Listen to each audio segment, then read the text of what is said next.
Hello everyone, welcome to my channel and to my little writing retreat in the Cotswolds in the British countryside. As you may have seen from the beginning of this video, I made a terrible attempt to start a fire, so I've tried again. I don't know how it's gonna go, but we will see throughout the course of this video what's going on. But anyway, welcome to my little solo writing retreat in the Cotswolds, which is basically the British countryside, or some of the British countryside. I'm in a little cottage on my own for the next couple of days. I've just noticed the fire's gone out. Rest in peace to my idea. So it's coming towards the end of summer. As I'm filming this, it's August 19th. So I'm starting to think about the next couple months ahead and finalizing my writing plans for autumn. So in this video, I wanted to talk about my plans from September 1st to November 30th. Autumn, as it is for most people, is my favorite season, and it's also a season that I tend to be most productive in when it comes to writing. I don't know if it's because it's kind of like nice weather for writing, where like it's cold but not too cold. It's a little bit rainy, so you want to go indoors. Also, NaNoWriMo obviously used to be in November, so a lot of like prep work was done September and October to prepare for writing a book in the month of November. So I'm going to plan to make the most of it. So I'm going to set some ambitious goals, but also realistic. So realistically, but ambitious goals. And the first project that I want to talk about is a project I'm currently working on, and that is my vampire romance novel. So I've been working on this book since February 2022. So what's that, like 3.5 years? And I'm currently on draft 3 of the project, and I'm past the midway point now. So as today, I'm at 61,000 words. I'm hoping to get a little bit further into that today. So by September 1st, which is when my writing plans for this video begin, I should be at about 75k, going off of my like writing habits and the pace I've been writing at over the last few weeks. So going off of that, I should be at around 75k. I am currently doing 75 hard. I'm not going to talk about that too much in this video, but all you need to know is that from August 1st to October 14th, I have set a challenge to write every single day, so 75 days. And that means that from September 1st to October 14th, I'll be writing every single day.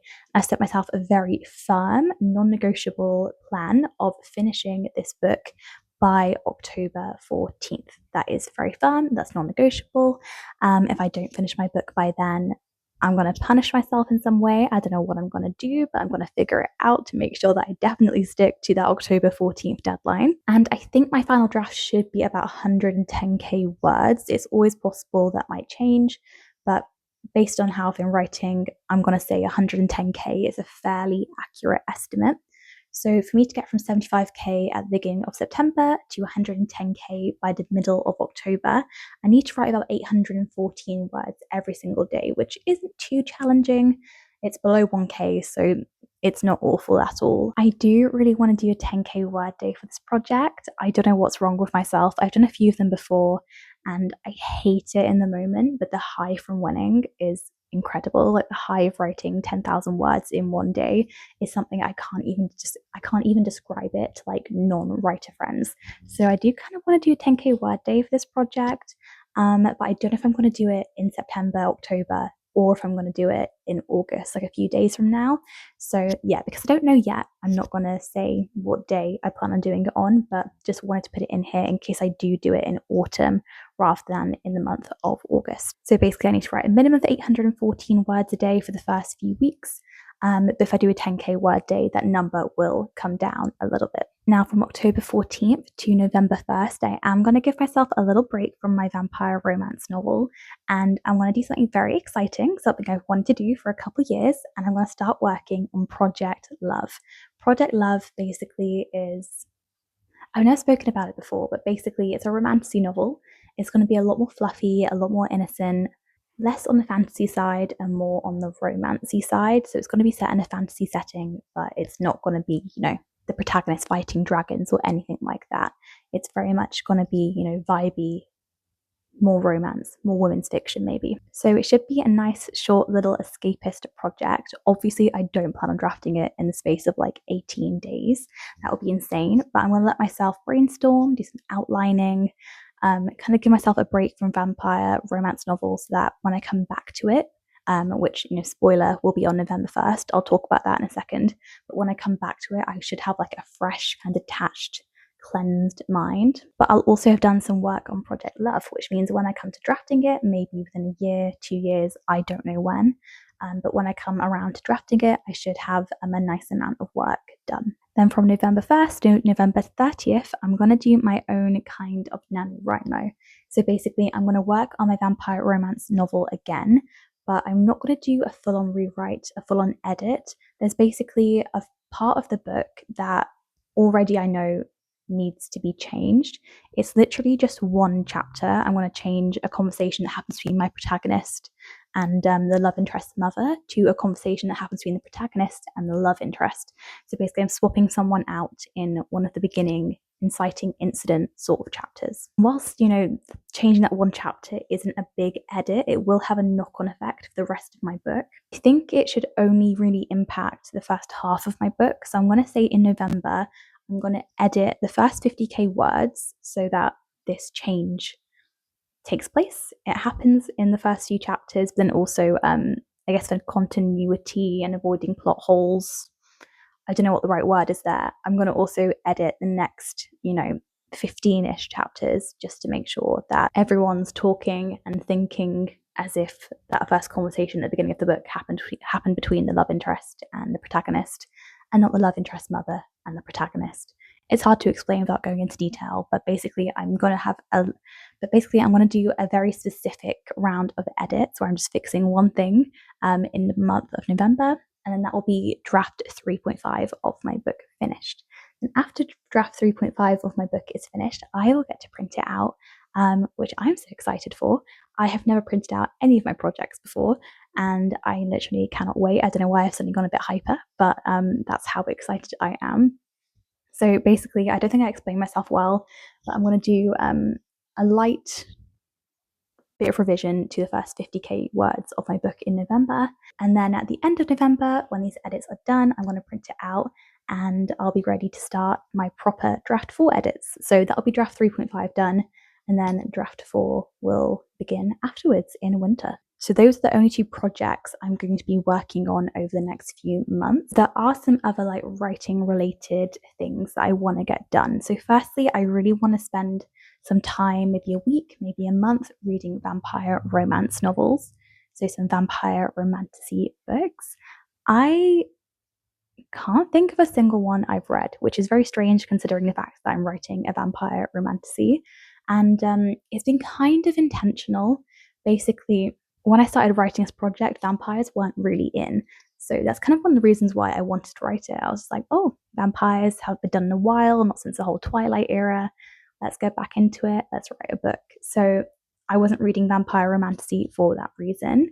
And then as vampires started to come back in and become more of a trend again, I didn't want to read any books in case I accidentally, took a heavy amount of inspiration from one of them, or kind of let them influence the plot of my book. So I wanted to get far enough in to the point where my plot wasn't going to change that much, my characters weren't going to change that much before I started reading any vampire romances. So that time has kind of come. So I'm ready to read some vampire romances to get some inspiration that's not gonna, completely change my book or come across as me kind of plagiarizing or stealing ideas from someone else. Not that I would ever do that, but I always get really scared. So yeah, that's kind of why I left it till this point. So I'm ready to start seeing what the tropes are in vampire romantasy, see what I like in vampire romantasy, what other people are really enjoying, just to make sure that when it comes to draft 4, that my book is the best that it can be for that genre. As well as reading my vampire romance novels, another thing I want to do is completely change my writing desk. So if I can, I'll insert a picture now of what my desk currently looks like. It's very boring. It is this horrible little cheap grey desk. No posters, no artwork, just a monitor, a laptop, I think a little cube that I use for writing sprints, and a couple notebooks. So really not a lot's going on. And I want to change that because I noticed that I don't really sit at my desk that much. I have to force myself to sit at my desk to write, which is kind of sad because I feel like most of my writing should take place at my desk. So I want to create something or an area of my bedroom that I just want to spend time in. I want to sit in, because right now I just tend to write on my bed or in the living room. I kind of want to go somewhere that feels cozier or just more pretty and beautiful and comfortable. So I'm going to change my writing desk. I've got a Pinterest board for it. It's not my favourite, but it's kind of given me an idea of what I want. There isn't really like one photograph on Pinterest that screams, this is what I want to do to my writing desk. So I'm sort of like Frankensteining some of the pictures on my Pinterest board together. One thing I know I definitely want is some shelving above the desk where I can put some books, like fiction books that really inspire me, maybe some writing craft books, as well as like notebooks for me to brainstorm into. So I want a little bookshelf that is going to be slightly subject to my landlady and what she will and won't let me do. So we'll see what I can do. But if I can get a bookshelf, that would be amazing. I just find that I'm more inspired to write when I've got books around me. It kind of reminds me of what the end goal is, which is to have my own book on a bookshelf. I also want some more artwork around there. So to the left of my desk, I would really like to have 2 posters in this tiny little corner of my room.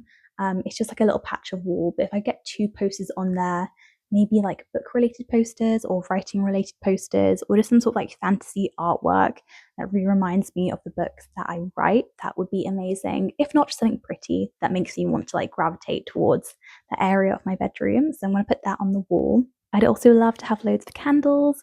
I love pumpkin candles, so it's amazing that I'm doing this in the autumn time because I can just get some pumpkin candles from like TK Maxx or something. And if I could set a rule where I only light that candle when I'm writing, that would really help me get into like the writing mood and create a bit of ambience. Similar to candles, I'd also love to have some fairy lights or some LED lights just to add a bit of like, you know, mood, because I hate having my overhead light on, but I don't have any lamps that are like strong enough to light up the room whilst I'm writing. So if I can get some like LED lights or fairy lights, that would be ideal. Also, to make the space a bit cozier, I'd love to have maybe like a cushion on my chair. My chair is a bit of a garish shade of pink. Online, the chair looked so much more pastel. And then when it arrived, I was like, wow, this is a bright pink. So maybe if I can get some like a blanket or a cushion that sort of like tones it down a bit or like balances the area out, that would be really nice. And it'd be cute just to have like a little blanket wrapped around me whilst I'm writing, or a little cushion behind my back to provide a bit of support. As well as the colour of my chair, I'm not a big fan of the colour of my desk. I actually hate it more than the chair, to be honest. It's like this horrible grey. I didn't choose it. I just sort of like bought a desk off my flatmate who was moving out because it was really cheap. So I think I'm going to get like a sticker. My mum put this on my desk at home and I actually quite liked it. It won't sound good as I'm describing it, but basically it's a white marble sticker that you can just like stick over a big surface, and it just covers up whatever's there. So in my case, like sort of grey, plasticky, fake wood look, and we'll turn it to like a fake marble instead, which I would prefer to the grey plastic. And then if I get some like pastel keyboards, a pastel mouse, maybe a little like mat to put underneath them, that will pop a lot more against the white than against the grey. But overall, I just want to create a desk that's like warm and inviting and pretty and makes me excited to write. So that's kind of the goal overall.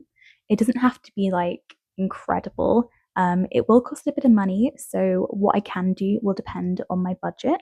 And as I'm currently in between jobs or about to be in between jobs, I'll see what I can do. But those are the things that I want to like gradually incorporate into my desk to make it a slightly nicer writing space and a writing experience. So that is pretty much everything. I don't think I've forgotten anything. I guess I should mention that I'm going on holiday in September to Portugal, so writing may be on a bit of a pause then, or I'll write even more, who knows, because I will be with someone who needs to work a little bit, so I could always like work on my book whilst they're working on their job. But yeah, I'm really excited for autumn now that I've made this video, and I also reminded myself how close autumn is because I still felt like summer was going to go on forever and ever and ever. But looking outside my window right now, the trees are already turning a little bit, so that's really magical. But that is everything I have to say. Thank you so much for watching. Let me know down below if you have any autumn writing goals, and I will talk to you guys next time. Bye. This is proof that I can start a fire. This happened maybe 30 minutes after the end of the video.